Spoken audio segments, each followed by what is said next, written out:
Demba Traoré, l'ancien directeur de campagne de Laurent Gbagbo, brise enfin le silence. Entre démentis fermes et révélations explosives, il relance le débat et remet tout en question. Que cache réellement cette affaire? Attention, ce qui suit risque de tout changer. Abonnez-vous, likez et partagez. C'est en 2015, comme je l'ai dit. Pour la première fois, j'en ai parlé. Peut-être la Web TV, c'est venu plus tard. C'est cela.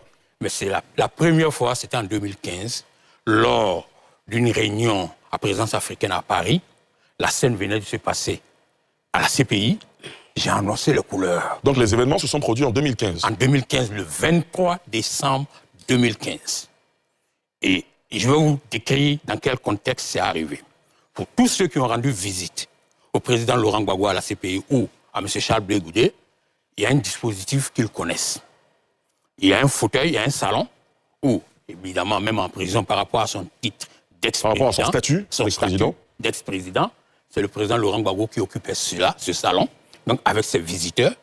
Au fond de la salle, sur une table avec des chaises, il avait en général Charles Blé Goudé. Quand vous avez un jour de visite où les deux ont des visiteurs aux mêmes heures, ils se retrouvent dans un espace ouvert. Ce jour, j'ai su aller pour fêter mon anniversaire, entre guillemets, avec le président Laurent Gbagbo. Et, à un moment donné, Solange, c'est ça son nom, la femme de Blé Goudé, se lève pour aller chercher des boissons. Il y a une machine qui sont du côté du président. Oui, ça soit, et c'est là qu'on fait l'été. C'est en ce moment-là que le président me dit, Demba, accompagne-moi, je vais aller faire une commission à cette dame. N'en déplaise à ce que M. Charles Blé Goudé dit. C'est l'expression que le président a utilisée. Ben, précision, ce n'est pas une suite. Comme je vous dis, c'est un hall.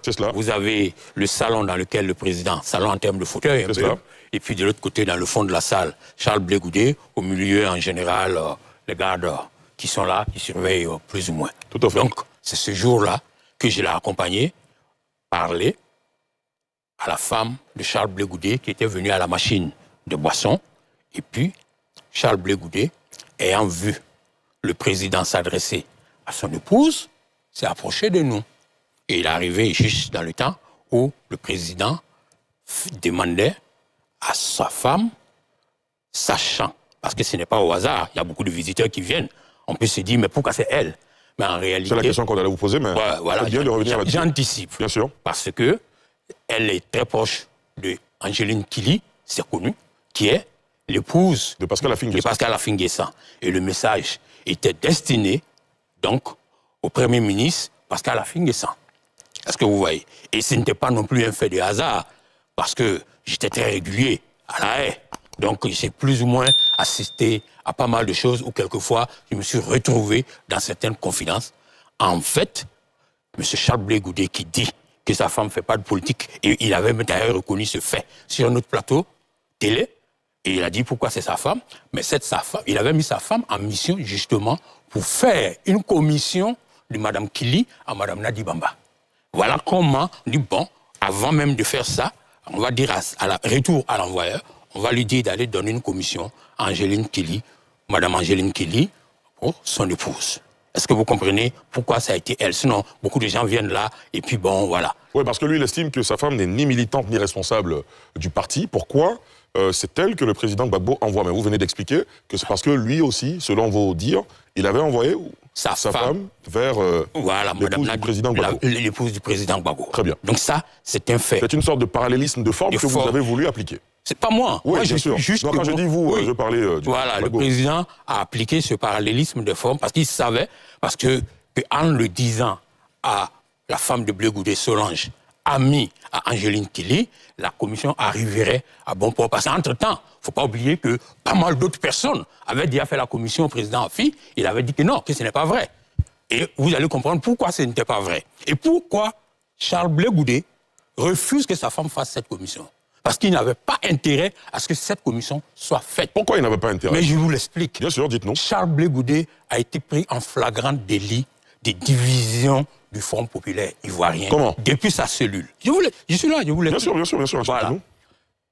Comment? Père son âme, Angéno Yoambi, intérimaire de Charles Blé Goudé pour le compte du COGEP, est débauché ou décide de quitter le COJEP parce que selon lui, ça c'est ce que plus tard, Angenor même m'a confié, personnellement, je vous ai envoyé un courant pour dire que je ne vous dirai que la vérité.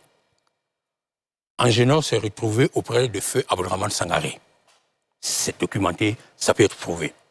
Charles Blé Goudé a trouvé que le FPI divisait son mouvement, son parti politique, et que lui aussi, il a juré de détruire le FPI.